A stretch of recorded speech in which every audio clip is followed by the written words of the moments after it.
Hello students.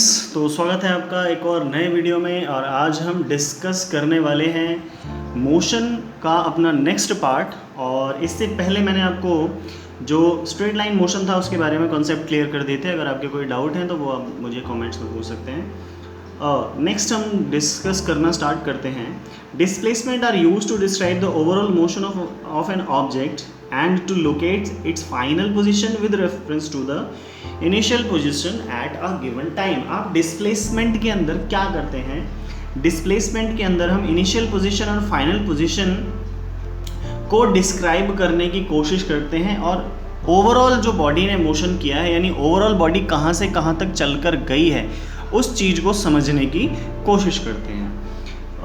Next है आपके पास, देखिए ज़रा, take a metre scale and a long rope. आपको एक मीटर स्केल लेना है और एक लंबी रस्सी लेनी है और बास्केटबॉल कोर्ट के एक से दूसरे कॉर्नर पर जाना है। Means walk from one corner of a basketball to its opposite corner along its sides. उसकी साइड्स के अपोजिट कॉर्नर पे आपको जाना है। What difference would you notice between the two in this case? और आपको दोनों में डिफरेंस देखना है कि दोनों में क्या डिफरेंस है।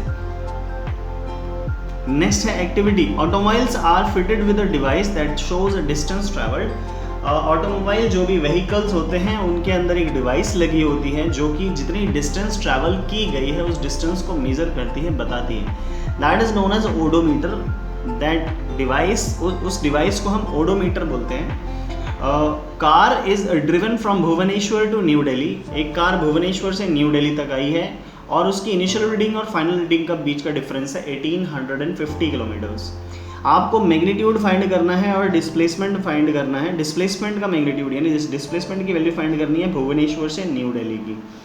और आपको देखना है रोड मैप ऑफ इंडिया। तो आप देखेंगे रोड मैप ऑफ इंडिया में दिल्ली कहाँ है और रोड मैप ऑफ इंडिया में भुवनेश्वर कहाँ है, और दोनों को स्ट्रेट लाइन से मिला देंगे तो आपका डिस्प्लेसमेंट आ जाएगा, जो हम पहले ही स्टडी कर चुके हैं। चलिए नेक्स्ट हम कुछ क्वेश्चंस डिस्कस कर लेते हैं। ये क्वेश्चंस आपको दिए हुए हैं सामने।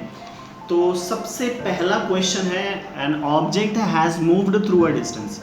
एक ऑब्जेक्ट ने कुछ डिस्टेंस ट्रैवल की। Can it have zero displacement? क्या इस ऑब्जेक्ट की डिस्प्लेसमेंट जीरो हो सकती है? अगर हाँ तो एक एग्जांपल के जरिए आपको बताना है। तो मान लीजिए कि एक पर्सन है, वो एक स्क्वायर फील्ड में मूव कर रहा है। मैं पेन ले लेता हूँ, आपको अच्छे से दिखाई दे जाएगा। मान लीजिए एक पर्सन है और वो स्क्वायर फील्ड में मूव कर रहा है और वो स्क्वायर फील्ड जो है वो ABCD, ये स्क्वायर फील्ड है आपका। तो मान लीजिए जो पर्सन है वो A साइड से चलना शुरू करता है और B तक पहुंचता है, B साइड से चलकर C पे जाता है, C साइड से चलकर D पे जाता है और D से चलकर वापस A पे आ जाता है। तो अब ध्यान अगर आप देंगे तो आपको समझ में आएगा कि उसने A पॉइंट से चलना शुरू तो किया था बट वो वापस किस पॉइंट पर ही आ गया? A पर ही वापस आ गया। तो अब स्टार्टिंग पॉइंट जो है वो A हुआ और एंडिंग पॉइंट भी हुआ A। तो अगर स्टार्टिंग पॉइंट और एंडिंग पॉइंट दोनों सेम हो तो हमारा डिस्प्लेसमेंट क्या हो जाता है? Zero. The displacement becomes zero and that is your answer for the first question. Next you have second question. A farmer moves along the boundary of a square field which is 10 centimeter in 40 seconds. इसी को discuss कर लेते हैं। देखिए 10 metre की आपकी boundary है किसी खेत की और वो किसान जो है, वो फार्मर है, वो 10 मीटर की बाउंड्री पर चलता है टोटल, और 10 मीटर की टोटल बाउंड्री पे चल के वो 40 सेकेंड में एक राउंड पूरा कर लेता है। यानी वो यहाँ से चलना शुरू करता है, इतना इतना इतना इतना, यहाँ तक आता है वापस, तो उसको 40 सेकेंड लगते हैं। नेक्स्ट देखिए क्वेश्चन में क्या बोला है, what will be the magnitude of displacement of a farmer at end of 2 minute 20 seconds from the initial position. 2 minute 20 second के बाद, 2 मिनट 20 सेकेंड के बाद आपको उसकी डिस्प्लेसमेंट की मैग्नीट्यूड निकालनी है। सबसे पहले हमें ये बताना चाहिए 2 मिनट 20 सेकेंड बाद वो होगा कहाँ। तो चलिए देख लेते हैं 2 मिनट 20 सेकंड बाद वो कहाँ होगा। 2 मिनट 20 सेकंड को आप कन्वर्ट करेंगे तो 2 मिनट 20 सेकंड का आएगा, देखिए 120 प्लस 20 सेकेंड्स यानी 140 सेकेंड्स आएगा। अब आप ध्यान देंगे तो आपको समझ में आएगा। देखिए ये सब बराबर है, 10 metre 10 metre 10 metre 10 metre, total एक राउंड लगाने में लगते हैं 40 सेकेंड। तो क्योंकि चारों साइड्स बराबर हैं इसलिए एक साइड पर चलने में कितना टाइम लगेगा, 10 सेकेंड लगेगा। एक साइड पे चलने में कितना टाइम लगेगा, 10 सेकेंड लगेंगे। तो अब आप देखिए मेरे साथ मूव करिए, यहाँ से अब यहाँ तक चले, फिर यहाँ तक चले, फिर यहाँ तक चले, फिर यहाँ आए, कितना आ गया 40 सेकेंड और एक चक्कर पूरा हो गया। फिर दोबारा आप यहाँ से आगे गए, यहाँ आए, यहाँ आए, यहाँ आए, दूसरा चक्कर पूरा हुआ और 40 सेकेंड और लग गए, तो टोटल हो गए 80 सेकेंड। फिर तीसरा चक्कर पूरा करने के लिए हमने 40 सेकेंड और लगाए और हम यहाँ वापस पहुँचे 3 चक्कर पूरे करने के बाद, और कितना टाइम लगा हमें, 120 seconds. Now left is 20 seconds, total हमारे पास 140 सेकेंड्स है, तो 120 आप चल चुके हैं, तो आपके पास कितना बचा है, 20 सेकेंड्स और बचा है। तो अब 20 सेकेंड में हमने अभी निकाला कि एक लाइन पे चलने में उन्हें 10 सेकेंड लगती है, तो यहाँ से यहाँ तक चलेंगे 10 सेकेंड में और यहाँ से यहाँ तक चलेंगे 10 सेकेंड में, तो टोटल कितने हो गए, 20 सेकेंड। तो 20 सेकेंड के बाद वो कहाँ पर होंगे, सी पोजीशन पर होंगे।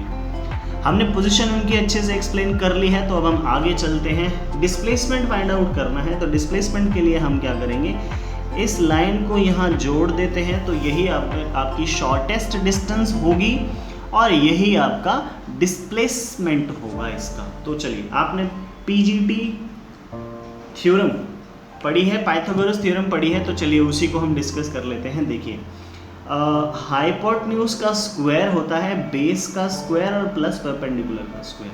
आपने ये थ्योरम पढ़ रखी है। ऊपर वाले डायग्राम में जो AC है वो हाइपोटेन्यूज की तरह काम करता है, तो हम देखते हैं कि तो इस के अंदर AC आपका हाइपोटेन्यूज होगा, AB और BC आपके बेस और परपेंडिकुलर होंगे। तो चलिए हम देख लेते हैं ज़रा। AC आपका हाइपोटेन्यूज होगा, सो AC स्क्वायर इक्वल्स टू, ये होगा आपका AB square plus BC square.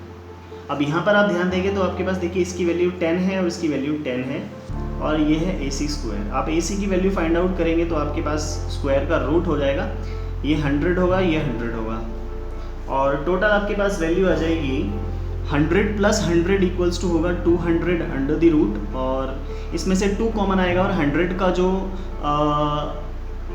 Root है वो होगा 10, तो 10√2 मीटर इसकी वैल्यू आएगी। तो इस तरीके से आप ये वैल्यू फाइंड आउट कर सकते हैं। So that is the displacement of the object. Next question आप देखिए, which of the following is true for displacement. इनमें से क्या डिस्प्लेसमेंट के लिए ट्रू है यानी सही है। पहला पॉइंट पढ़ते हैं, it can not be zero.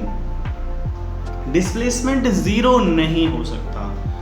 तो ऐसा होता है क्या? अभी हमने चेकआउट किया था कि displacement can be zero. Displacement आपका जीरो हो सकता है, बिल्कुल हो सकता है, अगर इनिशियल पोजीशन और फाइनल पोजीशन आपकी सेम हो तो।